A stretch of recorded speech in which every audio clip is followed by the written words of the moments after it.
आपका पार्टनर बहुत ज़्यादा भाव खाता है। मतलब कई बार उनको जो मन होता है वो करते हैं, जो मन नहीं होता वो नहीं करते हैं। आप मिलने के लिए बुलाते हैं वो आते हैं, जब मन होता है आएंगे, नहीं मन होगा नहीं नहीं आएंगे। इस रिश्ते में जैसे मन होगा वैसे रहेंगे। ओवरऑल कहने का मतलब ये है कि वो हर तरीके से सिर्फ ये दिखाना चाहते हैं कि उनकी इस रिश्ते में अहमियत ज़्यादा है, आपकी इस रिश्ते में अहमियत कम है। मतलब कुल मिलाकर वो भाव खा रहे हैं हर तरीके से, जैसे मन होता है वैसे। कैसे उनका भाव उतारेंगे, कैसे उस घमंडी पार्टनर, उस जिद्दी पार्टनर को लाइन पर लेके आएंगे जो आज की डेट में उसके भाव बढ़ गए। जैसे कभी प्याज के भाव बढ़ते हैं, कैसे कभी टमाटर के भाव बढ़ते हैं, वैसे आपके पार्टनर के भी भाव बढ़ गए हैं। तो आज उनका भाव उतारेंगे, आज इसी बारे में बात करेंगे दोस्त। वीडियो शुरू करने से पहले बता दूं, मेरा नाम है राहुल और मैं स्वागत करता हूं आप सभी का मेरे यूट्यूब चैनल पर। अगर आपको मुझसे या फिर मेरी टीम से अपने रिलेशनशिप से रिलेटेड किसी भी प्रॉब्लम के सॉल्यूशंस लेने हैं, बस आप नीचे दिए नंबर पर व्हाट्सएप करके अपना अपॉइंटमेंट बुक करें और आप मुझसे या फिर मेरी टीम के साथ जुड़कर सॉल्यूशंस ले सकते हैं, राइट। अब कुछ चीज़ों पर आते हैं कि सबसे पहले ये जानिए कि उनका भाव बढ़ा क्यों है। आप में से बहुत से लोग कॉमर्स स्टूडेंट होंगे, बहुत से लोग मैथ्स स्टूडेंट होंगे।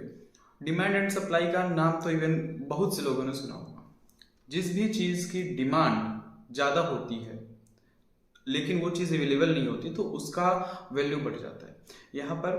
और जिस भी चीज़ की डिमांड कम होती है और सप्लाई ज़्यादा होती है उस चीज़ की वैल्यू अपने आप कम हो जाती है, राइट।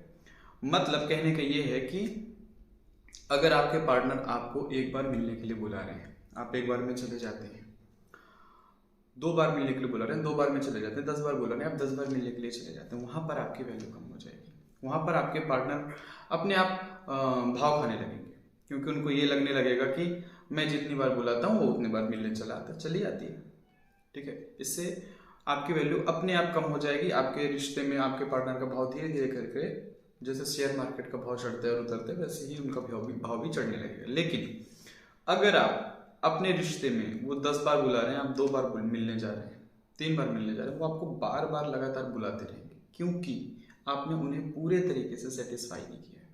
पूरे तरीके से सेटिस्फाई करने का मतलब यही है कि अगर वो 10 बार बुला रहे हैं, आप 10 बार मिलने जा रहे हैं, तो उनकी वो बेसिक नीड्स कि हाँ मैं 10 बार बुला रहा हूँ, मुझे 10 बार आना पड़ रहा है, तो वो बेसिक नीड्स उनकी फुलफिल हो रही है।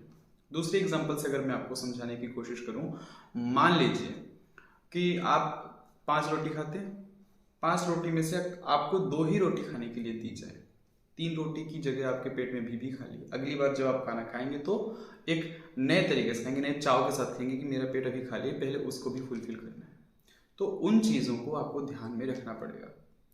अगर वो आपको मिलने के लिए बुला रहे हैं, मैं मना नहीं कर रहा हूँ किसी को कि आप अपने पार्टनर से मिलने मत जाइए, उनसे बातें मत करिए, बातें करिए, मिलने भी जाइए, राइट, लेकिन सिर्फ उतना ही जितना ज़रूरी है। क्योंकि कई बार ऐसा देखा गया है रिश्तों में, जब आप अपनी तरफ से बहुत ज़्यादा एफर्ट्स अपने पार्टनर के लिए लगाने लगते हैं तो उनके भाव ऑटोमेटिक तो बढ़ ही जाते हैं, वो आपको फॉर ग्रांटेड भी ले लेते हैं। फिर धीरे धीरे करके उस रिश्ते में आर्ग्यूमेंट्स बढ़ने लगती हैं। लेकिन हो सकता है कि आपके रिश्ते में भी आर्ग्यूमेंट बढ़ रही हो सकता है आपके रिश्ते में आर्ग्यूमेंट्स नहीं बढ़ रही हो, लेकिन मैं नहीं चाहता कि किसी के रिश्ते में आर्ग्यूमेंट्स बढ़े। बट एक टाइम ऐसा आता है जब आप सारी उनकी कही हुई बातें पूरी करते हैं, उनके बेसिक नीड्स फुलफिल करते हैं, तो आप दोनों के बीच में आर्गुमेंट्स बढ़ने लगते हैं। सिर्फ इस वजह से क्योंकि कुछ एक्साइटमेंट करने के लिए रहता ही नहीं है। हर बार वो आपको ऐसा दिखाने की कोशिश करेंगे जैसे उनकी इस रिश्ते में चलते हैं। वो आपसे आर्गुमेंट्स भी करेंगे, वो आपकी वैल्यू नहीं करेंगे, वो आपकी रिस्पेक्ट नहीं करेंगे। वो सारी चीज़ें जो आज से कुछ टाइम के पहले तक होती थी आपके रिश्ते में, वो सारी चीज़ें धीरे धीरे करके गायब सी हो चुकी होंगी और आप अपनी जगह पर अकेले रह जाएंगे। या फिर बहुत से लोगों के साथ ऐसा हो भी रहा होगा कि वो सिर्फ अपनी तरफ से अपने पार्टनर को कॉल करते हैं, मैसेज करते हैं, बात करने की कोशिश करते हैं, लेकिन उनके पार्टनर ना तो उनकी बातें सुन रहे हैं और ना ही उनकी बातें सही तरीके से समझने की कोशिश करें। आपके ऊपर क्या बीत रही है सिर्फ आपको पता है। आप हर्ट हो रहे हैं, आप अपनी बातें किसी से शेयर नहीं कर पा रहे, ये सिर्फ आपको पता है। आप अपने पार्टनर से ये बातें करने भी चाहते हैं तो शायद उनका बात करने का मन नहीं है। इस वजह से भी आप दोनों के बीच में आर्गुमेंट्स धीरे धीरे करके बढ़ते जाते हैं। इस वजह से भी आप दोनों के बीच में दूरियां आ जाती हैं। तो इन दूरियों को कैसे कम करना है? इन दूरियों को कम करने के लिए सबसे पहले आपको अपनी अवेलेबिलिटी कम करनी पड़ेगी। मैंने पहले भी कई बार बताया है, if you are available then you are not valuable, right. तो अगर आप किसी भी चीज़ के लिए किसी भी जगह पर अवेलेबल ज़्यादा होते हैं तो वहाँ पर आपकी वैल्यू धीरे धीरे करके कम हो जाती है, या फिर एक टाइम ऐसा आता है कि आपकी वैल्यू खत्म हो जाती है। आपका सेल्फ रिस्पेक्ट बहुत ज़्यादा मायने रखता है आपके रिश्ते में। याद रखिएगा दोस्त, जहाँ पर सेल्फ रिस्पेक्ट नहीं है, जहाँ पर आत्मसम्मान नहीं है, जहाँ पर आपकी खुद की वैल्यू नहीं है, सिर्फ उस इंसान के सामने जो इंसान कभी आपकी बहुत ज़्यादा वैल्यू करता था, कभी आपकी बहुत ज़्यादा केयर करता था, उस इंसान की नज़रों में अगर आपकी वैल्यू आज की डेट में नहीं है तो कल की डेट में कैसे हो जाएगी। तो सबसे पहला काम आपको अपनी सेल्फ रिस्पेक्ट पर करना है, अगर नहीं है तो उसे बनाना है। सेल्फ रिस्पेक्ट कैसे बनेगी? आपको ये देखना है कि आपकी कहाँ पर गलतियाँ हो रही हैं। आप दोनों के बीच में रिश्ते में ज़्यादा टाइम कौन दे रहा है? अगर आप ज़्यादा टाइम दे रहे हैं तो आप अपनी तरफ से टाइम देना थोड़ा सा कम करिए। मैं प्रॉपर टाइम देना बंद करने के लिए नहीं कह रहा हूँ, थोड़ा सा टाइम कम करिए। आप अपने दैनिक कामों में जो चीज़ें करके आपको बेहतर लगता है, बेहतरीन लगता है, जो जो छोटे छोटे काम करके आपको खुशी मिलती है, वो सारी चीज़ें आप करिए। आप अपने लिए क्या कर रहे हैं? खुद से आज क्वेश्चन पूछिए कि मैंने मेरे लिए क्या किया इस रिश्ते में। आपको जवाब खुद ही मिल जाएगा, क्योंकि आपने अभी तक अपने रिश्ते में वाकई में कुछ किया ही नहीं है।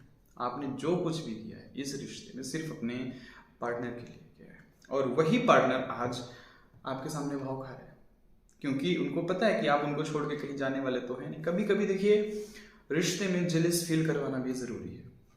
मतलब आप अगर मेल हैं तो कोई किसी फीमेल फ्रेंड्स के साथ घूमने जाइए, अगर आप फीमेल हैं तो किसी मेल फ्रेंड्स के साथ घूमने जाइए। अगर उनके मन में वो जलन वाली भावना आ रही है तो आपको समझना है कि हाँ भैया, अभी मेरा रिश्ता सेफ है। भले वो भाव खा रहे हैं, उनका वो भाव धीरे धीरे करके अपने आप उतर जाएगा, सिर्फ इसी वजह से क्योंकि आप अपनी जगह पर सही है।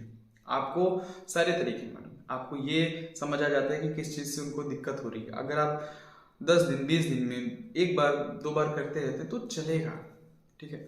लगातार आपको नहीं करना है, बीच बीच में हर किसी का टेस्ट लेना ज़रूरी है दोस्त, टेस्ट लेना ज़रूरी है।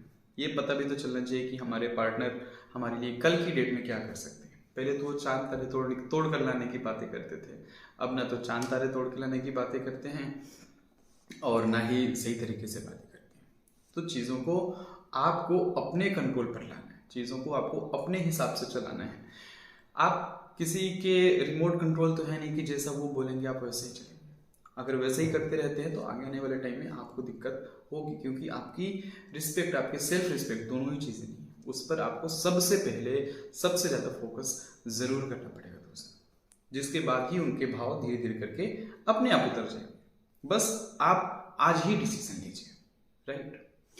तो उम्मीद करता हूँ दोस्त, जो मैंने आपको बताने की कोशिश की है, जो मैंने आपको समझाने की कोशिश की है, वो चीज़ें आपके ज़रूर समझ में आई होगी। वीडियो पसंद आए तो लाइक करें, चैनल पे आए हैं तो सब्सक्राइब करें और वीडियो अपने दोस्तों के साथ शेयर ज़रूर करें। थैंक यू दोस्तों।